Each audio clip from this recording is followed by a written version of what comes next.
স্বাধীনতা বিরোধীরা আবারও মাথাচাড়া দিয়ে উঠছে। বিজয় দিবসে জিয়াউর রহমানের সমাধিতে শ্রদ্ধা নিবেদন শেষে এই অভিযোগ করেছেন বিএনপি মহাসচিব মির্জা ফখরুল ইসলাম আলমগীর।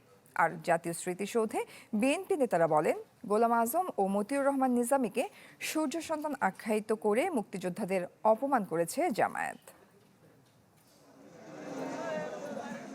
বিজয় দিবসে সাভারের জাতীয় স্মৃতিসৌধে ঢল নামে সর্বস্তরের মানুষের, রাজনৈতিক দল, সামাজিক ও সাংস্কৃতিক সংগঠনের। শ্রদ্ধা জানাতে ভোরে জাতীয় স্মৃতিসৌধে ফুল দিয়ে শ্রদ্ধা জানান বিএনপি নেতারা। পরে সাংবাদিকদের মুখোমুখি হয়ে মন্তব্য করেন দেশের রাজনীতি, চলমান সংকট ও ভবিষ্যৎ বাংলাদেশ কেমন হবে তা নিয়ে। ১৯৭১ সালের মুক্তিযুদ্ধ এবং ২৪-এর গণঅভ্যুত্থান এক নয় বলেও উল্লেখ করেন তারা। আমরা গণতন্ত্রকে আজকে খুঁজছি নতুন করে, আগামী একটি সুষ্ঠু নিরপেক্ষ নির্বাচনের মাধ্যমে পুনঃ প্রতিষ্ঠিত করব ইনশাআল্লাহ।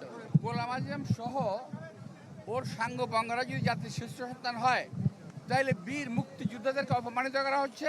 তাহলে বীর মুক্তিযোদ্ধাদের অবস্থানটা কোথায়, এটা একটু ওদের কাছে আমি জানতে চাই। ৭১ এবং ২৪ যার যার অবস্থানে সমহিমায় তারা বিরাজিত, যার যার অবস্থানে। ৭১-এর সঙ্গে ২৪-এর কোনো তুলনা চলে না, হওয়ার কোনো সম্ভাবনা নেই। বিজলি কেবলস এর স্কিন কোটেড ইনসুলেশন আগুন প্রতিরোধী। বিজলি কেবলস, নিরাপদ আজীবন। নেতাকর্মীদের সাথে নিয়ে দলের প্রতিষ্ঠাতা জিয়াউর রহমানের সমাধিতে শ্রদ্ধা জানান বিএনপি মহাসচিব মির্জা ফখরুল। এ সময় নেতাকর্মীদের ঢল নামে জিয়াউর রহমানের সমাধিতে। শ্রদ্ধা শেষে বিএনপি মহাসচিব অভিযোগ করেন, স্বাধীনতা বিরোধীরা আবারও মাথাচাড়া দিয়ে উঠছে, তবে জনগণ তাদের চেষ্টা নস্যাৎ করে দিবে বলেও মন্তব্য করেন তিনি।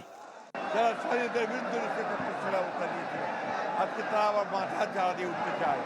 বাংলাদেশের মুক্তিকামী মানুষ, বাংলাদেশের স্বাধীনতাকামী মানুষ, বাংলাদেশের গণতন্ত্রকামী মানুষ তাদের সমস্ত ষড়যন্ত্রকে নস্যাৎ করে দিয়ে অবশ্যই বাংলাদেশের স্বাধীনতা সামর্থ্যকে অটুট রাখবে, গণতন্ত্রের প্রতিষ্ঠা করবে ইনশাআল্লাহ।